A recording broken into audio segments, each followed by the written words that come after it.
महादेव और मेहनती किसान।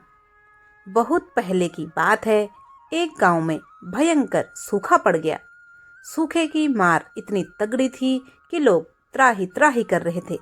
जन जानवर, पशु पक्षी, सब लोग रोजाना मृत्यु का शिकार हो रहे थे। किसी को कोई उपाय नहीं सूझ रहा था। लोगों ने अपना जीवन बचाने के लिए गांव से पलायन करना शुरू कर दिया। अपना घर, जमीन, जानवर सब छोड़ के जाना पड़ा। लेकिन कुछ लोगों ने अभी भी आस नहीं छोड़ी और उन्होंने सूर्य देवता को प्रसन्न करने की सोची। बहुत अधिक प्रयासों के बाद सूर्य देव प्रकट हुए, लेकिन उन्होंने भी कोई सहायता करने से मना कर दिया। मैं इसमें कुछ नहीं कर सकता। इस गांव के भाग्य में सूखा लिखा है। विधि के विधान के अनुसार जो होगा वो अच्छा ही होगा। किसानों ने हार नहीं मानी और सोचा कि देवराज इंद्र को प्रसन्न किया जाए। दिन रात कड़ी धूप में यज्ञ अनुष्ठान किए गए और बड़ी मुश्किल से इंद्र देवता प्रसन्न हुए। लेकिन इंद्र देवता ने भी मना कर दिया। मैं आप लोगों की कोई सहायता नहीं कर सकता। मैं विधि के विधान के आगे मजबूर हूँ। इस गांव पर श्राप है कि 10 साल तक सूखा रहेगा और इस गांव के भाग्य में यही लिखा है। लेकिन मुझसे आपकी स्थिति देखी नहीं जा रही। क्यों नहीं आप महादेव को प्रसन्न करें? अगर भगवान शंकर अपना डमरू बजा देंगे तो यह श्राप हट जाएगा और मैं तुरंत घनघोर बारिश कर दूंगा। गांव के किसान हार मान चुके थे। उन्होंने मान लिया था कि अब कुछ नहीं होने वाला। सब लोगों ने पलायन करने की सोची, लेकिन सब में से एक किसान अपना हल, फावड़ा आदि लेकर खेत की ओर चल पड़ा। गांव वाले, अरे तू कहाँ जा रहा है? मेहनती किसान, मैं तो रोज की तरह अपने खेत पे काम करने जा रहा हूँ। गांव वाले, रोज जा रहा था? सूखे में मरना है क्या? पता है कि जब कुछ होना ही नहीं है। अब तो स्वयं सूर्यदेव और इंद्रदेव भी कह गए कि यह गांव श्रापित है।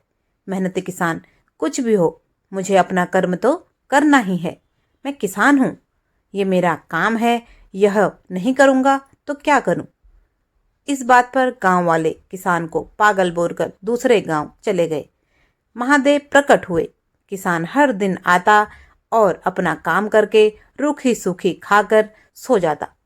थोड़ा बहुत अपनी दिनचर्या के अनुसार पूजा पाठ भी करता। ऐसा देख भगवान शंकर को विश्वास हो गया कि यह पागल तो नहीं है। फिर यह खेत पे क्या करने जाता है? एक दिन भगवान से रहा नहीं गया और वो एक ऋषि का रूप लेकर किसान के पास आए। महादेव ऋषि के रूप में, अरे किसान भाई, तुम यह क्या कर रहे हो? बंजर मिट्टी में मेहनत करके क्या होगा? किसान, हे ऋषिवर, आपको सादर प्रणाम। आप सही कह रहे हैं, लेकिन मुझे यही काम आता है। मैं किसान हूँ। गांव पर 10 साल का श्राप है। मैं 10 साल तक रूखी सूखी खाकर, कम खाकर अपना जीवन व्यतीत कर लूँगा। लेकिन अगर 10 साल तक खेती नहीं करी और किसानी भूल गया तो मेरा क्या होगा? किसान की बात सुनकर भगवान शिव शंकर वापस कैलाश आ गए, लेकिन सोच में पड़ गए। गांव पे लगे श्राप के अनुसार 10 साल तक गांव में सूखा रहेगा और तब तक डमरू भी नहीं बजेगा। अगर मैं 10 साल के बाद डमरू बजाना भूल गया तो? और देवों के देव महादेव ने डमरू बजा दिया। डमरू बजते ही पूरे गांव में झमाझम बारिश से नहा उठा। श्राप हमेशा के लिए हट चुका था। गांव वाले अपनी खेत, अपने घर वापस आ चुके थे।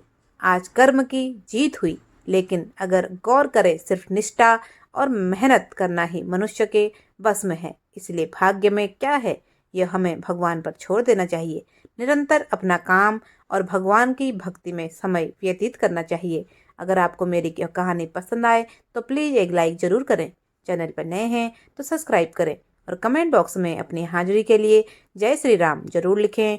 धन्यवाद। जय जय श्री राम। प्लीज़ हमारे चैनल वॉइस ऑफ गुड़िया को सब्सक्राइब करें। धन्यवाद।